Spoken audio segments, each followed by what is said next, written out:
It does seem like we are winning the culture war. Finally.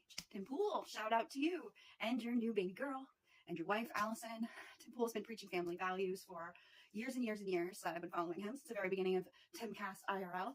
And he's finally gotten married and had a baby. So it's good to see that he's not a hypocrite or one of those people that doesn't practice what he preaches. So that's good. Keep procreating, Tim. We need people like you, people that are open-minded and fair and believe in balance and justice. More people like that would be good. So hopefully you teach your little girl your values and be careful with those school systems. I don't think that we can quite dismantle the Department of Education. I think we can maybe make the first steps to do so. It's just very powerful. The teachers union, very powerful. If I talk much about that, I'm probably just going to upset everybody that's a teacher right now. But the teachers union, or a lot of unions in general, have been corrupted. They're not about you. They are in bed a lot of the times with the managers, the higher ups. They get deals for you, sure, but they're getting a lot more out of it than you are, than your salary going up or whatever. Trust me, they're getting gifts that they don't report, bribes. Yeah, if we dig into the Department of Education and look into the teachers unions, we're going to see as much corruption and waste and fraud as USAID, FEMA, IRS, DOJ, FBI, CIA. They haven't even scratched the surface yet. Every day it's more corruption, corruption on top of corruption on top of corruption. And if we didn't have Trump as our leader, I really feel like this would just be too much for whoever it was that was in office. If it wasn't a Democrat, just make things worse and turn us into a communist nation. Like that was where we were headed. Well, it would have been like she would have just been a figurehead for like the WEF and Davos and all of the globalists out there. Yeah, she would be like what Canada's got right now with their prime minister. Who is worse, Justin Trudeau or this new clown who's just as much of a globalist as Justin Trudeau, but he has friends in Goldman Sachs and some very powerful entities. Who knows if he has BlackRock connections or tied to people that are part of the Federal Reserve. Talk about big kahuna. Or let's go back to the gold standard. It's interesting enough that I'm pretty sure that Nixon wanted to go back to the gold standard. What happened to Nixon? Oh, after what I've seen with President Trump, I'm starting to think that Nixon was set up. I wouldn't be surprised. I mean, we're talking, this is not very long after they killed Kennedy. You think that they just changed after that? They're like, oh, good, we got rid of that guy. He was the biggest problem. Whew. Now we can just sit back on our laurels and not mess with the American people or politics or world domination or whatever these people had in mind. You know, they were playing with American citizens as well. We were test subjects. Even Barack Obama basically told everybody that. Test subjects. I just think it's kind of hilarious that the left still hasn't recognized like their policies and the way they approach people and talk all condescending and arrogant. The way they talk down to people. It doesn't matter if you're white, black, Asian. If you're an American citizen, and I kind of feel like the Democrats hate you, and the MSM hates you, and the leftists and progressives hate you. They don't have it in them to appreciate the fact that they are in a country that is very rare, that has free speech, that allows them to say these types of things, and they take it for granted. But back to the cultural war. It all came to a head with Bud Light. Dylan Mulvaney being on the special edition can of Bud Light was really like what upset a lot of normies that drank Bud Light. Normie dudes who are like, who is this and why is it on my can? And we don't really want to promote that either, you know? And let me just say something. Dylan Mulvaney on your beer can is a really good litmus test for how drunk you are. Now, if you're a dude and you're drinking your Bud Light back then and you saw Dylan Mulvaney's face and start getting more and more attractive, then I could see, like, if they were to put on each can, be like, if you find this person attractive, then you've had too much to drink. then I think maybe there wouldn't have been such a huge backlash. And I don't know, maybe there would still have been, but it wouldn't. It would have been more like a joke. But these people, these DEI people, these trans, like, these pro-trans people, don't have a sense of humor.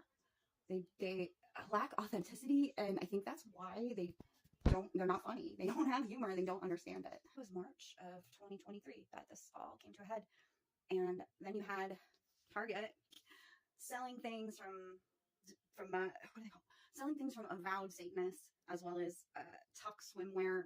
Whether it was for kids or not, it was like right next to the kids stuff.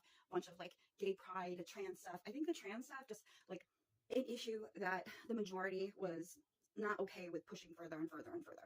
But they were too afraid to say anything. They had already dealt with like the whole George Floyd thing and LGBTQ people, and we were just sick of being canceled and being ridiculed for when we would say something about DEI hires, or I don't feel comfortable with a person that looks like a man wearing a dress and some poorly applied makeup in my bathroom. But if you said anything, you were immediately like shouted down, called a bigot, possibly a racist, a misogynist, a transphobe. You guys remember that? That was fun. But we're starting to take things back. And we really, really saw that when Trump did the ad during football. I can't remember. Was that Monday Night Football? Was it Sunday Night Football? Didn't matter. It was brilliant, whatever it was. And Kamala is for they, them. Trump is for you. And I think it's the perfect, I mean, he's just so good at slogans and branding. It was the perfect, simple way to look at things and compare each candidate. Kamala's for they, them. She's not for you. But Trump will fight for you.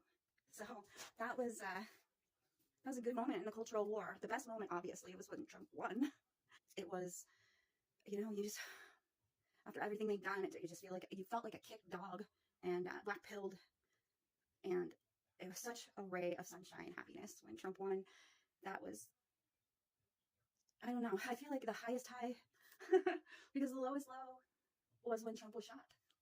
I don't know if you saw my video on that, but that was shocking and traumatizing, horrifying, but also, how do you describe him popping back up and doing fight, fight, fight? It was like a movie.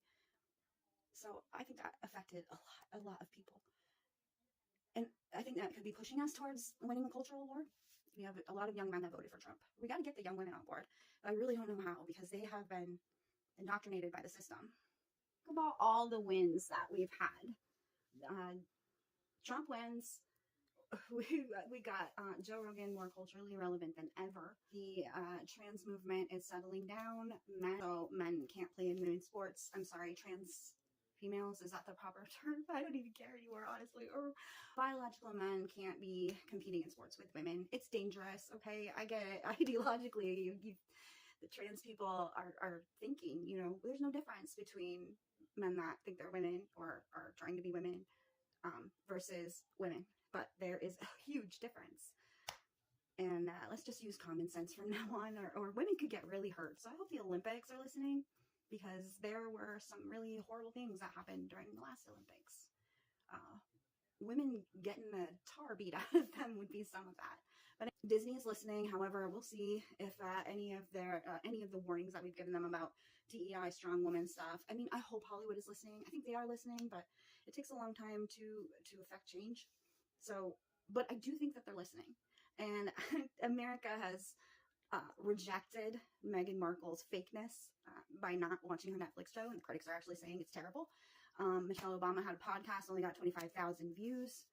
People are starting to not worship the Obamas anymore, which is great. They're starting to see through that facade. Dylan Mulvaney's book bombed. I don't know, it was like number 500 and something. It's not good. But people don't want to read that stuff.